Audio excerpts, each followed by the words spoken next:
Hey everyone, it's Deborah here. Welcome back to Tea Break. Today I'm going to be talking about gussets and hinges. Now, if you think that a gusset is something that's on your knickers, well, it is. I'm starting with this piece of paper. It's actually not too much of a heavyweight. It's a very old one that I don't use. I just use it for demos and things now. It's fine if you've got a heavier weight paper, but you do probably need something that it's a little bit heavy. If it was a very thin piece of paper, scrapbooking paper or other paper, it might not work as well. And I'm going to start by making a sleeve. So I've cut down this piece of paper so that it's 9 inches long, and I folded it at the 4-inch mark, the 8-inch mark, and then I've got the other bit on the back. So I'm just going to fold that over now. We'll also need another piece that's going to act as the pocket. So we're going to use a piece like that. This is about 4.5 by 4 inches. Yep. You'll need a scoreboard or something similar. So what I've got here is some manila folder that I've just cut into strips. Now, they're all different sizes. That's fine. About 1 inch. Some of them are a bit bigger, but 1 inch is quite a good sort of thing for this. So this one's 1 inch, and I'm scoring it down the centre. And then I'm just folding that over. So you'll need some pieces like that. Probably more than one.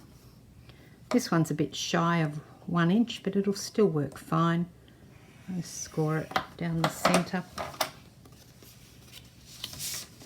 Then I've got a piece that's 2 inches wide, and I'm actually going to score it every 1/2 inch. The reason I use manila folders in a lot of my work is because they're cheap. I can buy a box of 100 from Officeworks here in Australia, and they're 17 Australian dollars, which is, for us, that is pretty cheap. The US ladies are probably thinking that that's very expensive, but things in Australia cost a lot more than they do in the US and in the UK, because we don't have the number of people to create much competition here. So I've scored that at every 1/2 inch, and I've folded it into a W. Now, if you wanted to create a pocket, you could actually just put this on the page and you would get a pocket. The problem with that is that you're going to lose all of this real estate within your pocket to your tape or your glue or whatever you're using to stick that down with. So what creating a gusset does is prevents that. So lay down the double-sided tape and put it, if your paper's bigger than this, you need to still put it as close to the fold as you can get it, not on the edge, just the fold. The reason for this is it doesn't matter what the other bit is like, the bit that extends here, it's the fold that's important. You can see I've got stuff all over my tape. I don't know what it is, ink I think. It looks like distress ink or distress oxide. So if you put that down on the fold, depending on the size of the pocket, you probably will need more than one. But you can just make a bunch of these and have them sitting there waiting. If you've done a project and you've got a bit of strip left over that you think's big enough, it doesn't have to be manila cardstock, it might be a bit of other cardstock that you've cut off a piece. You can make it into a gusset and just save your gussets for when you need them. I think after this you'll all be making gussets galore. Now take your pocket and turn it over to the back,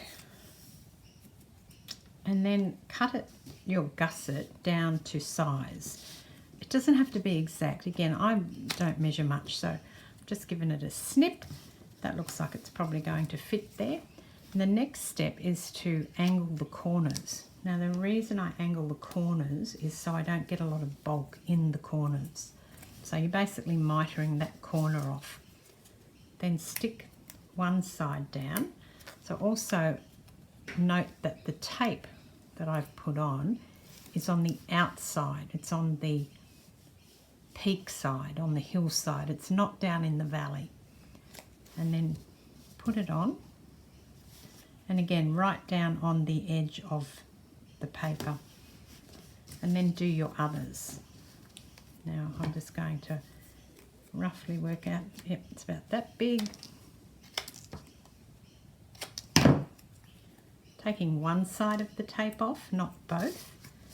We'll take the other side off in a minute. Now if your piece is a little bit short, make sure it's to the top. It doesn't matter if it's not right down in the corner here, unless you know you're putting another piece of paper in, it's not going to fall out that tiny little hole that's in there. This is why I said you'd probably need more than one gusset.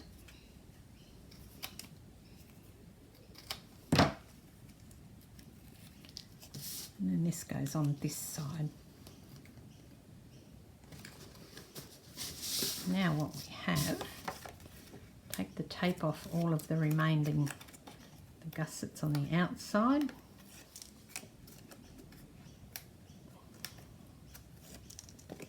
And then position your pocket wherever you want it on your page. I'm just going to put mine up here.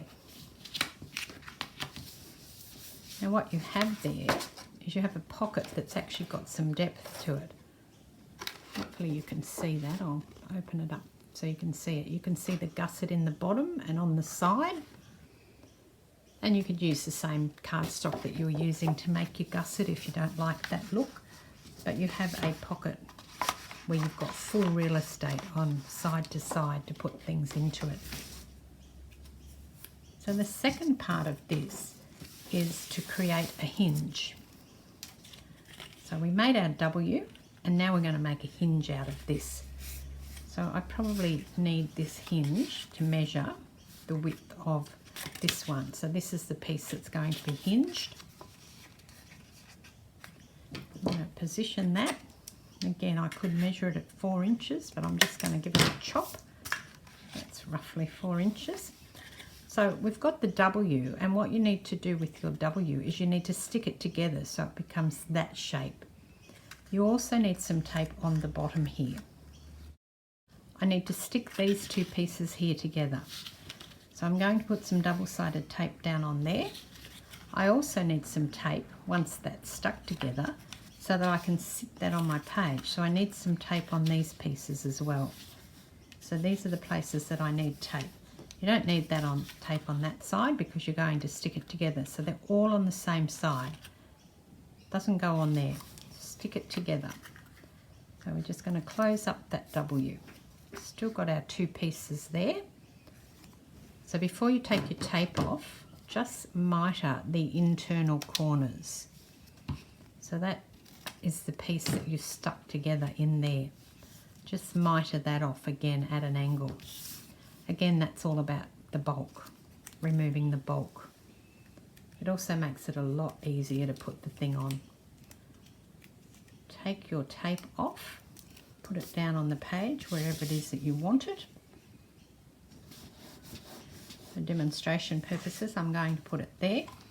Now what we're going to do with this is we're going to open it up and we're going to slip it over the top and stick it on.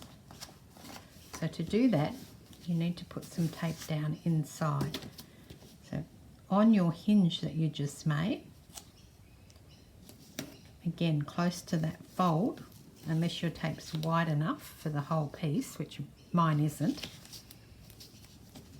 On both sides close to the fold, the bottom fold where the piece is against the cardstock, you're going to put some more double-sided tape down and remove it from both sides.